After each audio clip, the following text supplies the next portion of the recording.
पिछली क्लास में हम लोग सौर मंडल को स्टार्ट कर रहे थे। ठीक है, सौर मंडल के बारे में कुछ थोड़ा सा बता दिया था और आज हम लोग वहीं से स्टार्ट करते हैं। सौर मंडल को स्टार्ट करेंगे तो सौर मंडल का जो मुखिया होता है वो होता है सूर्य।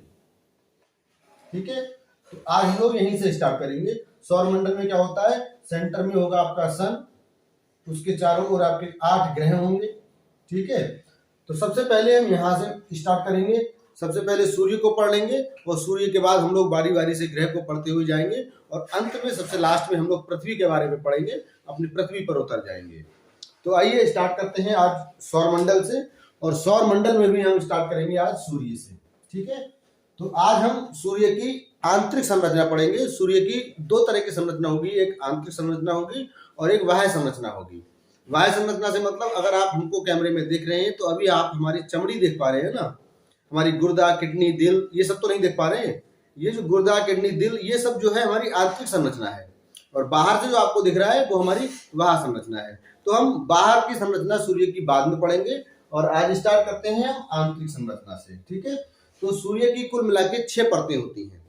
3 परतें आंतरिक संरचना में पढ़ेंगे हम और 3 परतें बाह्य संरचना में पढ़ेंगे। तो जो आंतरिक संरचना के 3 परतें हैं उनको स्टार्ट करते हैं। देखिए, यहां से स्टार्ट करते हैं।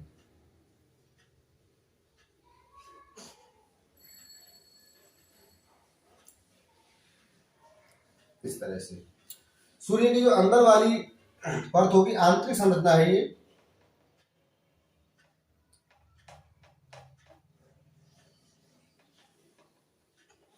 आंतरिक संरचना, ठीक है, सूर्य की आंतरिक संरचना पढ़ रहे हैं। तो सबसे अंदर वाली जो परत होगी इसको कहेंगे कोर। इसको कहते हैं हम विकिरण मंडल और इसको कहेंगे संवहन मंडल। ठीक है, कोर, रेडियो एक्टिव जोन और कन्वेक्टिव जोन। ठीक है, अच्छा ये कहां से आया सूर्य, तो आप समझ रहे होंगे सूर्य तो गोल होता है, तो ये कैसे आ गया। देखिए, सूर्य इस तरह का होगा, ये कोर होगी, ये विकिरण जोन होगा, ये आपका संवहन मंडल होगा। तो इसमें से क्या किया गया है, सिर्फ इसको काटकर, इतने को काटकर आपको दिखाया जा रहा है, इतने हिस्से को काटकर यहाँ बड़ा करके इसको दिखा दिया है। ठीक है, ये सूर्य का इतना सा भाग है, इसी को बड़ा कर लिया है। थोड़ा सा इसको और बड़ा करते हैं ताकि सही से समझा पाए। अब आप समझ गए होंगे कि जो स्ट्रक्चर बन रहा है वो सूर्य का ही बन रहा है। इतना ऐसे बनाते हैं। ये आपका है कोर, ये विकिरण जोन और ये आपका संवहन मंडल। ठीक है, कोर, विकिरण जोन और संवहन मंडल। ठीक है, कोर जो होता है सूर्य की आंतरिक परत में भी सबसे आंतरिक परत होती है और यहाँ क्या होता है, यहाँ हाइड्रोजन का हीलियम में संलयन होता है। यहाँ नाभिकीय संलयन क्रिया होती है। नाभिकीय संलयन क्रिया ही परमाणु बम में होती है। परमाणु बम इतना खतरनाक होता है कि एक परमाणु बम को फोड़ने के लिए पहले आपको हाइड्रोजन बम, ये जो नाभिकीय संलयन की क्रिया होती है ये हाइड्रोजन बम में होती है और हाइड्रोजन बम इतना खतरनाक होता है कि उसको फोड़ने के लिए पहले आपको कई परमाणु बम छोड़ने पड़ेंगे ताकि उतना ताप मेंटेन कर सके आप जो हाइड्रोजन बम को फोड़ने के लिए आवश्यक हो। तो जो क्रिया हाइड्रोजन बम में होती है वही क्रिया क्या होती है, जो सूर्य की आंतरिक परत होती है जिसको हम कोर कहते हैं, वहां होती है।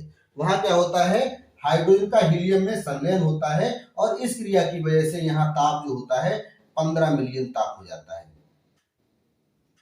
15 मिलियन ताप हो जाता है। 15 मिलियन का मतलब है कि 150 और मिलियन की जगह लाख डिग्री सेल्सियस, इतना ताप हो जाता है नाभिकीय संलयन क्रिया के फलस्वरूप।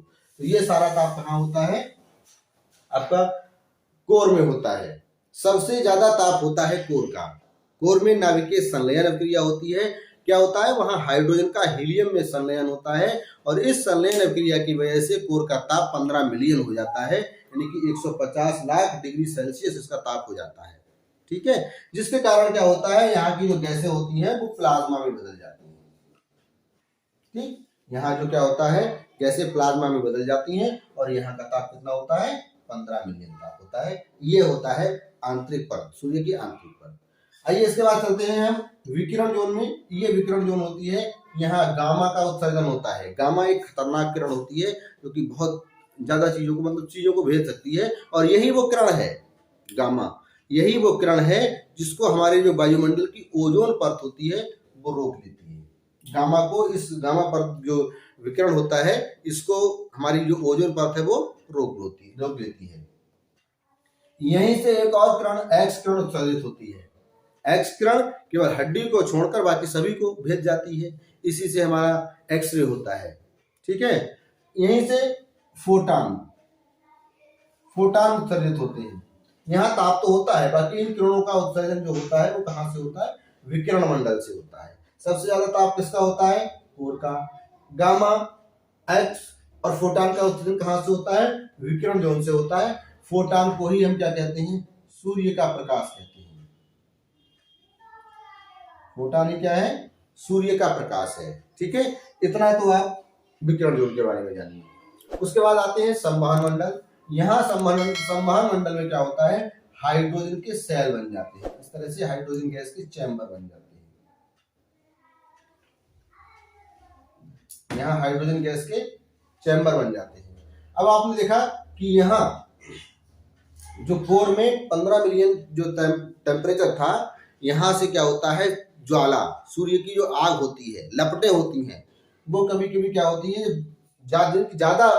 जिनके पास ज्यादा एनर्जी होती है, सूर्य की वे लपटें जिनके पास ज्यादा ऊर्जा होती है, वो लपटें क्या करती हैं, यहाँ से निकल कर बाहर चली जाती हैं। कुछ बाहर जाती हैं, जिनके पास ऊर्जा बहुत ज्यादा है वो बिल्कुल बाहर चली जाती हैं, और कुछ लपटें जिनके पास ऊर्जा कम होती है वो यहाँ तक तो जाती हैं, फिर लौट के यहीं आ जाती हैं। यहाँ तक जाएंगी, फिर लौट के यहीं आ जाएंगी। जिनके पास ऊर्जा कम है वो बिल्कुल बाहर नहीं जा पाती हैं, थोड़ा सा बाहर निकलती हैं और फिर लौट के बाहर आ जाती हैं। इनके बारे में हम लोग बाद में पढ़ेंगे, पहले इनके बारे में पढ़ लेते हैं। तो सूर्य की वे लपटें जिनके पास ऊर्जा बहुत ज्यादा होती है वो क्या करती हैं, संवहन मंडल के बाहर निकल जाती हैं। ठीक है, और इसको क्या कहते हैं, सौर ज्वाला कहते हैं। सौर ज्वाला, सूर्य की वे लपटें जिनका ताप या जिनके पास ऊर्जा बहुत अधिक होती है वो संवहन मंडल के बाहर चली जाती हैं, और उनको क्या कहते हैं, हम सौर ज्वाला कहते हैं या सोलर फ्लेम कहते हैं। ठीक है, अच्छा, ये सोलर फ्लेम क्या होता है, ये कहाँ देखी जाती है, ये सोलर फ्लेम जो देखी जाएगी वो वातावरण में देखी जाएगी, हमारे वायुमंडल में आ जाती है। ठीक है, यानी मतलब सूर्य के बाहर दिखाई देती है। ठीक, अच्छा, यहाँ हमारी पृथ्वी है, ये है पृथ्वी। ठीक है, तो पृथ्वी क्या करती है, इस सौर ज्वाला को अपनी ओर खींच लेती है। अब इसको पता नहीं होता है कि हम क्या खींच रहे हैं। सौर ज्वाला क्या है, सूर्य की लपटें हैं जो कहां से निकल रही हैं, जिसका ताप कितना था, 150 लाख डिग्री सेल्सियस, 15 मिलियन तापमान से निकलकर ये सौर ज्वाला आई है। तो इसका तापमान यहाँ तक आते आते कितना रह जाता है, 6000 डिग्री सेंटीग्रेड रह जाता है। अब पृथ्वी को पता ही नहीं है कि हम क्या अपनी ओर खींच रहे हैं। पृथ्वी हर चीज को अपनी ओर खींच लेती है, और वो क्या करती है, सौर ज्वाला को भी अपनी ओर खींच लेती है। अगर ये सौर ज्वाला पृथ्वी पर चली जाए, इसका टेम्परेचर कितना है, 6000 डिग्री सेंटीग्रेड है, तो पृथ्वी पर कुछ नहीं बचेगा, हम तुम सब एकदम से खत्म हो जाएंगे इतने टेम्परेचर पर। आप जानिए कि 100 डिग्री सेंटीग्रेड पर पानी उबलता है, 100 डिग्री सेंटीग्रेड पर पानी उबलता है, और ये 6000 डिग्री सेल्सियस की सौर ज्वाला अगर पृथ्वी पर पहुंच जाती है तो क्या बचेगा, कुछ भी नहीं बचेगा। लेकिन पृथ्वी इसको खींच लेती है अपनी ओर। लेकिन हमारे वायुमंडल में क्या, हमारी जो पृथ्वी के चारों ओर क्या है, वायु की परतें पाई जाती हैं। हमारी पृथ्वी के चारों ओर वायु की परतें हैं। ये वायु क्या करती है, इस सौर ज्वाला को बीच से काट देती है, इसको पृथ्वी पर नहीं आने देती है। इस तरह से कुछ सौर ज्वाला इसके नीचे चली जाती है और कुछ सौर ज्वाला ऊपर चली जाती है। मतलब सौर ज्वाला पृथ्वी पर नहीं पहुंचती, पृथ्वी पर इसको सिर्फ देखा जा सकता है, इसके प्रकाश को देखा जा सकता है। सौर ज्वाला पृथ्वी पर नहीं आती, पृथ्वी खींचती है इसको अपनी तरफ, लेकिन पृथ्वी पर जो पृथ्वी के चारों ओर जो वायु है वो इस सौर ज्वाला को पृथ्वी पर नहीं आने देती, इसको बीच से फाड़ देती है, आधा ऊपर चला जाता है, आधा नीचे चला जाता है। जैसे मान लीजिए ये है और ये बहुत तेजी से आए और हम बीच में इसके रास्ते में अवरोध लगा दें तो क्या होगा, ये बीच में से इसके घुस के निकल जाए, इसका पेन का आधा हिस्सा ऊपर चला जाए, आधा हिस्सा नीचे चला जाए। इसी तरह से जो सौर ज्वाला होती है पृथ्वी के ऊपर और नीचे चली जाती है। तो जो सौर ज्वाला पृथ्वी के नीचे आती है उसे कहते हैं अरोरा ऑस्ट्रेलियोसिस।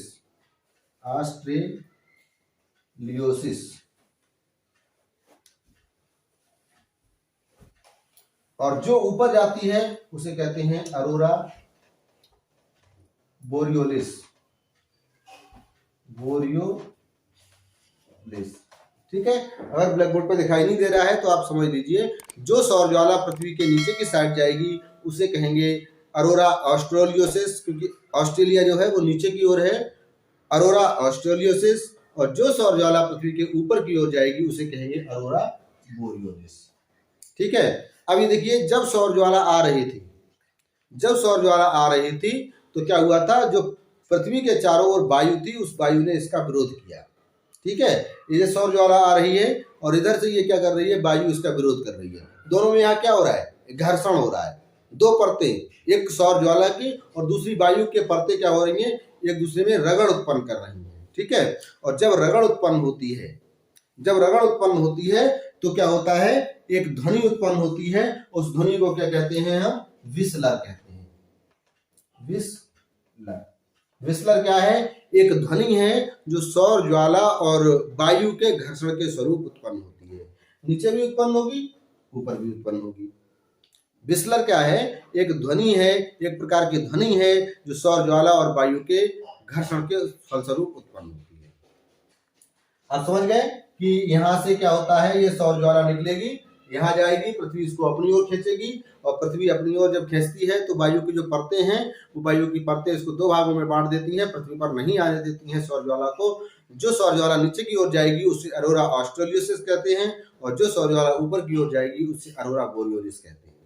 ठीक है, इसी कारण जो हमारी पृथ्वी के चारों ओर वायु है उसको पृथ्वी का सुरक्षा कवच कहते हैं, क्योंकि उसने देखिए सौर ज्वाला से पूरी पृथ्वी की सुरक्षा कर दी। अगर ये 6000 डिग्री सेंटीग्रेड की सौर ज्वाला पृथ्वी जो अपनी ओर खींच रही थी वो वास्तव में अगर पृथ्वी पर आ जाती तो पृथ्वी पर आज कुछ नहीं होता। ठीक है, तो इसीलिए हम क्या कहते हैं, पृथ्वी के चारों ओर जो वायु है उस वायु को पृथ्वी का सुरक्षा कवच कहते हैं। ठीक है, चलिए आइए देखते हैं। अच्छा, ये देखिए सौर ज्वाला का टेम्परेचर कितना था,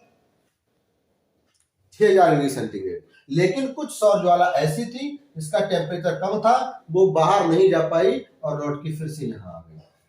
ठीक है, तो जो सौर ज्वाला लौट के यहाँ आ गई वो अगर उसको हम क्या करते हैं, अगर पृथ्वी से देखेंगे तो ये क्या होता है, भाई ऐसे नंगी आंखों से तो आप देख नहीं सकते। जब दूरदर्शी से इसको देखा जाता है तो यहाँ कुछ काला काला सा धब्बा सा दिखाई देता है, काले काले से कुछ धब्बे दिखाई देते हैं। इन धब्बों को क्या कहते हैं, सौर कलंक कहते हैं। सौर कलंक कहा जाता है, सोलर स्पॉट कहा जाता है, सोलर स्पॉट कहा जाता है। हालांकि ये धब्बे हैं नहीं, लेकिन इनका टेम्परेचर कम है। इनका टेम्परेचर कितना है, इनका टेम्परेचर जो होता है वो 4000 से 1500 डिग्री सेल्सियस होता है। सोलर स्पॉट जहां बनते हैं वहां क्या होता है, टेम्परेचर 4000 से 1500 डिग्री सेंटीग्रेड होता है और सौर ज्वाला का टेम्परेचर कितना है, 6000 डिग्री सेंटीग्रेड। इसलिए जब हम इसको पृथ्वी से दूरदर्शी की सहायता से देखते हैं तो जहां से सौर ज्वाला निकल रही थी उसी के पीछे, उसी के बराबर में क्या होता है, हमको एक धब्बा सा दिखाई देता है। इसको सोलर स्पॉट या सौर कलंक कहते हैं। इतना समझ में आ गया। अच्छा, जो सौर ज्वाला होती है इसके कुछ नुकसान भी होते हैं। ठीक है, नुकसान क्या है कि जब सौर ज्वाला आती है तो सबसे ज्यादा दिक्कत होती है जो कम्युनिकेशन फॉल्ट। जो आप देखते हैं कि कभी कभी देखा होगा आपने कि किसी को फोन लगाएं और किसी दूसरे को लग जाता है, बीच बीच में कोई दूसरा बोलने लगता है। तो ये दूर संचार में सौर जो ज्वाला है उसकी वजह से बाधा उत्पन्न हो जाती है, पृथ्वी का टेम्परेचर बढ़ जाता है। 6000 का आएगा तो 6000 की जो सौर ज्वाला आ रही है पृथ्वी के नजदीक से भी गुजर जाएगा इसका प्रकाश, तो कुछ ना कुछ तो टेम्परेचर पृथ्वी का जाहिर सी बढ़ ही जाएगा। तो ये सौर जो ऊर्जा है, सौर ज्वाला है, उसके कुछ फायदे थे। अब सोलर स्पॉट आप समझ गए। सोलर स्पॉट क्या है कि जहां से सौर ज्वाला निकलती है उसके पीछे जहां पर सौर ज्वाला की ऊर्जा कम होती है, वहां क्या होता है, पृथ्वी से देखने पर कुछ धब्बा टाइप के लगते हैं। उन धब्बों को क्या कहते हैं हम? सौर कलंक कहते हैं। ये जो सोलर स्पॉट होते हैं वो कहां से कहां तक बनते हैं? वो सूर्य की विषुवत रेखा से 0 डिग्री सेंटीग्रेड से 40 डिग्री सेंटीग्रेड तक बनते हैं। यहां देख लीजिए, सोलर स्पॉट कहां से बनेंगे? 0 डिग्री से 40 डिग्री तक बनेंगे। सबसे पहले यहां बनेगा, फिर यहां बनेगा, फिर यहां बनेगा, फिर यहां, ऐसे ऐसे बनते बनते कहां तक जाएगा? 40 डिग्री तक जाएगा ये सोलर स्पॉट। ठीक है, तो अभी देखिए, एक होता है सोलर साइकिल, ठीक है। तो सोलर साइकिल जो होता है वो उसको कितना 5.5 साल में होता है। 5.5 साल का मतलब कि एक सौर कलंक यहाँ बनेगा, फिर यहाँ बनेगा, फिर यहाँ बनेगा, ऐसे ऐसे ऐसे ऐसे बनते बनते जब तक वो 40 डिग्री पर आएगा तब तक 5.5 साल हो जाएगा। ठीक है, तो एक सोलर साइकिल पूरा कब होता है? पूरा हम तब मानेंगे ना जब यहाँ से चलना शुरू करें, यहाँ तक आए और यहाँ से लौटकर फिर यहाँ तक आ जाए, तब तो हमारा एक साइकिल पूरा होगा। तो 5.5 साल का समय तो इसको सोलर स्पॉट को तब लगता है जब 0 डिग्री से 40 तक आता है। 40 से जब लौटकर फिर 0 पे आ जाएगा तब तो एक साइकिल पूरा होगा। तो यहां से यहां तक जाने में, 0 से 40 तक जाने में सोलर कलंक को, सोलर स्पॉट को 5.5 साल का समय लगता है। तो हम क्या कहेंगे कि सौर कलंक का पूरा साइकिल कब होगा? पूरा साइकिल होगा 5.5 साल और 5.5 साल अर्थात 11 साल में। 11 साल में एक सौर साइकिल पूरा होता है, सौर कलंक का एक साइकिल पूरा होता है। इतनी बात समझ में आ गई?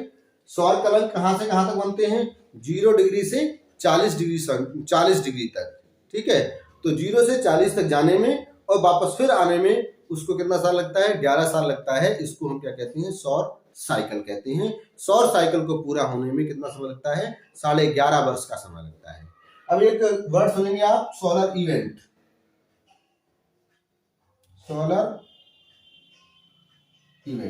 ये क्या होता है? तो एक सौर साइकिल पूरा होने में कितना समय लग रहा है? 11 वर्ष। ऐसे ऐसे 100 साइकिल जब पूरे हो जाते हैं तो उस घटना को हम सोलर इवेंट कहते हैं। ठीक है, सोलर इवेंट कैसे? 1, 2, 3 इस तरह से जब 100 बार 100 साइकिल हो जाएंगे, 100 बार 100 साइकिल हो जाएंगे, तब उस घटना को हम क्या कहेंगे? एक सोलर इवेंट कहेंगे। यानी कि एक साइकिल पूरा होने में कितना समय? 11 वर्ष। तो 100 साइकिल पूरा होने में कितना समय? 1100 वर्ष। यानी कि एक सोलर इवेंट कितने वर्ष का होता है? 1100 वर्ष का होता है। अभी तक एक भी सोलर इवेंट नहीं हुआ है। 2013 में 23वां सौर साइकिल पूरा हुआ है। अभी तक कोई सोलर इवेंट नहीं हुआ है। 2013 में 23वां सौर साइकिल कंप्लीट हुआ है। ठीक है, तो ये तो आपका समझ गए आप कि कोर में तापमान कितना होता है, एक्स किरणें, गामा किरणें, फोटॉन कहां से निकलते हैं, सौर कलंक क्या होता है, हाइड्रोजन गैस के छल्ले कहां बनते हैं, बिस्लर क्या है, सोलर फ्लेम क्या है, यानी कि सौर ऊर्जा क्या है, सौर ज्वाला क्या है, सौर कलंक क्या है, और पृथ्वी पर ये कैसे डिवाइड होती है, नीचे की ओर जाएगी तब इसको क्या कहेंगे, ऊपर की ओर जाएगी सौर ज्वाला तब इसको क्या कहेंगे। तो ये था सूर्य की आंतरिक संरचना। आंतरिक संरचना में 3 परतें थी, संवहन मंडल, विकिरण जोन और कोर। इन तीनों के बारे में आपने पढ़ लिया है और अगली वीडियो में, अगले क्लास में हम लोग सूर्य की बाहरी संरचना को पढ़ेंगे। ठीक है, तो इसको ध्यान से देखिएगा। अगर कोई क्वेश्चन है तो कमेंट कीजिएगा। मिलते हैं अगली वीडियो में, तब तक के लिए जय हिंद।